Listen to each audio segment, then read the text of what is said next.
माता सती ने भगवान शिव को अपने 10 रूपों के दर्शन दिए, जिनमें से प्रथम रूप माँ काली थी। माता के 10 रूप ही 10 महाविद्या कहलाए।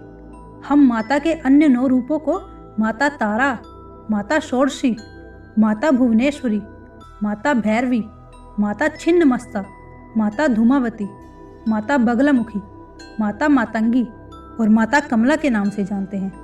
नमस्कार दोस्तों, भारत अनंतवेद चैनल पर मैं आपका स्वागत करती हूँ। आज मैं आपको माँ काली से संबंधित ऐसी जानकारी देने जा रही हूँ जो शायद ही कोई जानता हो। मैं खुद माँ काली की बहुत बड़ी तो नहीं, पर एक छोटी सी भक्त हूँ जिसे हर रोज माँ से बात करना बहुत पसंद है। अगर आप भी माँ काली के भक्त हैं तो आप भी इस एहसास को जरूर जानते होंगे जब आपको लगता है कि माँ आपकी हर प्रार्थना सुन रही है, वो हर समय आपके साथ है। क्योंकि ये मेरा पर्सनल एक्सपीरियंस रहा है। मेरी यही कोशिश है कि इन वीडियोस के जरिए मैं अपने धर्म ग्रंथों में लिखित विद्या और अपने आराध्यों, अपने इष्ट भगवानों की हर महत्वपूर्ण जानकारी आप तक पहुंचाऊं, जिससे ज़्यादा से ज़्यादा लोग अपने अद्भुत धर्म की गहरी सच्चाई को जानें और दूसरों को भी इसका सही मतलब समझा सके। मैं आशा करती हूँ कि आप मेरे चैनल भारत अनंतवेद को सब्सक्राइब करेंगे और इन वीडियोस को ज़्यादा से ज़्यादा शेयर करेंगे, क्योंकि आज के इस समय में ये बहुत ज़रूरी हो गया है कि हम उन चीज़ों को अच्छे से जान लें जो हमारा अस्तित्व, हमारी उत्पत्ति का कारण है। एक बार माता सती के पिता राजा दक्ष ने विशाल यज्ञ का आयोजन करवाया, लेकिन उन्होंने शिव और सती को नहीं बुलाया। सती ने अपने पिता के यज्ञ में जाने का निर्णय लिया, लेकिन शिव ने उन्हें मना कर दिया। माता सती के द्वारा बार बार आग्रह करने पर भी शिव नहीं माने, तो माता सती को क्रोध आ गया और उन्होंने शिव को अपनी महत्ता दिखाने का निर्णय लिया। तब माता सती ने भगवान शिव को अपने 10 रूपों के दर्शन दिए, जिनमें से प्रथम रूप माँ काली थी। माँ सती का ये रूप महाविद्याओं में प्रथम महाविद्या इसलिए माना जाता है क्योंकि ये सबसे भीषण और सभी गुणों में उच्च थी। माता सती ने क्रोधवश सबसे पहले माँ काली महाविद्या को ही अपने में से प्रकट किया था, जो अत्यधिक भीषण व दुष्टों का संहार करने वाली थी। इनका वर्ण एकदम काला था तथा केश खुले हुए थे। उनकी भगवान शिव की भांति 3 आंखें थी। साथ ही माँ काली के 4 हाथ थे, जिसमें से एक हाथ में कटा हुआ राक्षस का सिर, दूसरे में खड्ग, तीसरा हाथ वरदान मुद्रा में और चौथा हाथ अभय मुद्रा में था। उनके गहरे रंग, तीव्र उपस्थिति और उग्र रवैये के कारण लोगों के मन में विभिन्न गलत फहमियां होती हैं। लोग सोचते हैं कि वे मृत्यु और हिंसा की देवी हैं, लेकिन नहीं, माँ काली मृत्यु या बुराई के बारे में नहीं है। असल में वे परिवर्तन की देवी हैं। माँ काली बुराई को खत्म करके निर्दोषों की रक्षा करती हैं। काली महाविद्या के बहुत सारे लोकप्रिय रूप पूजे जाते हैं। उनमें दक्षिणा काली, रक्षा काली, भद्रा काली और गुह्या काली शामिल है।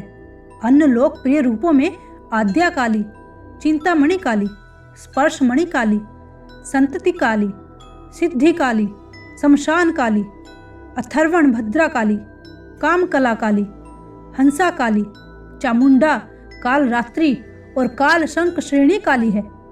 काली महाविद्या को समय व परिवर्तन की देवी माना गया है, अर्थात वह समय से परे हैं।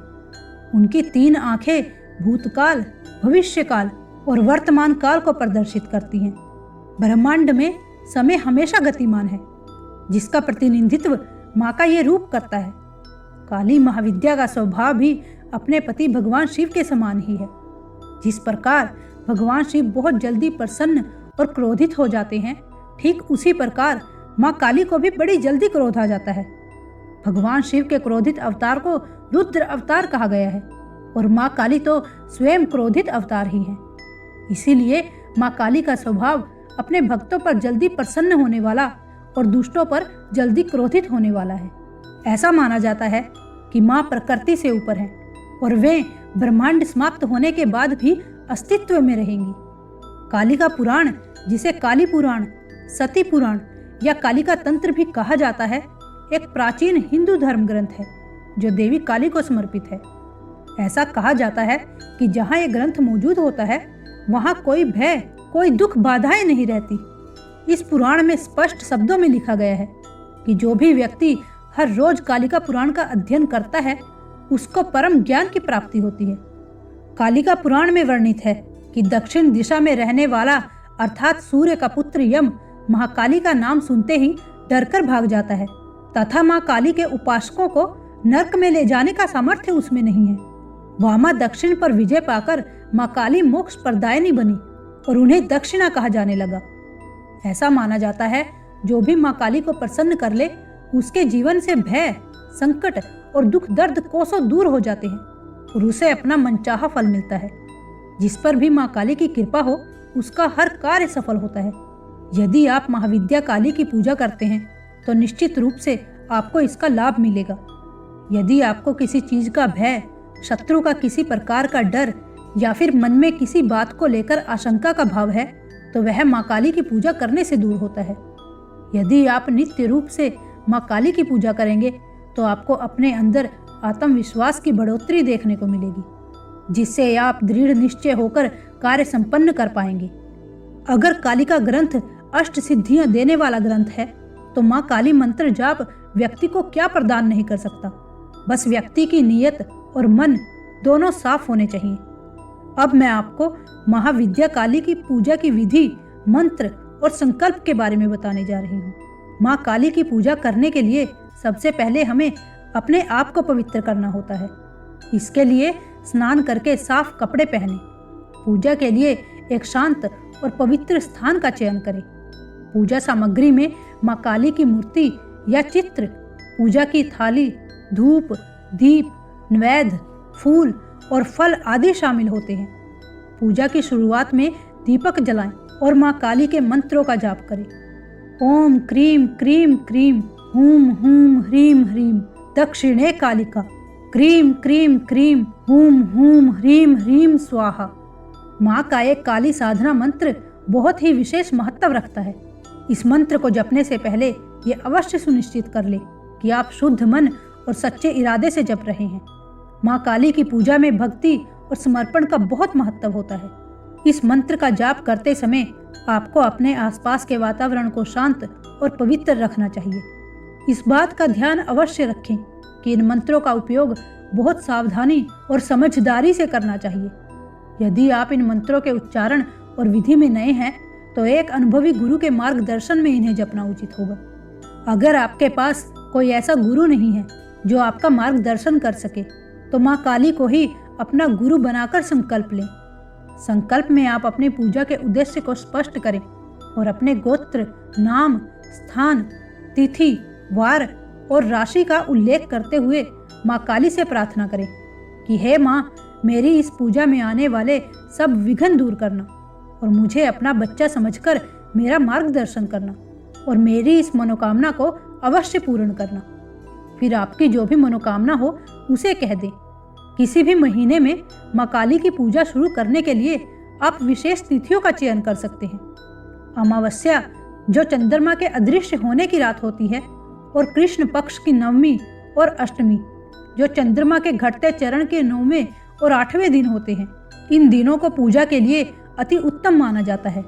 उत्तरा फाल्गुनी नक्षत्र के दौरान भी पूजा की जा सकती है। ये तिथियां प्रत्येक महीने बदलती रहती हैं, इसीलिए सटीक तिथियों के लिए पंचांग या हिंदू कैलेंडर की जांच अवश्य करें। आज की वीडियो को समाप्त करने से पहले मैं आप सबसे एक विचार साझा करना चाहती हूँ जो मुझे हमेशा सोचने पर मजबूर कर देता है। हमारे मंदिरों और घरों में भी माँ काली का जीभ निकला हुआ रूप ही देखने को मिलता है। माँ काली की शरण में जाने वाले सब लोग उनके भक्त होते हैं जो उनसे स्नेह रखते हैं।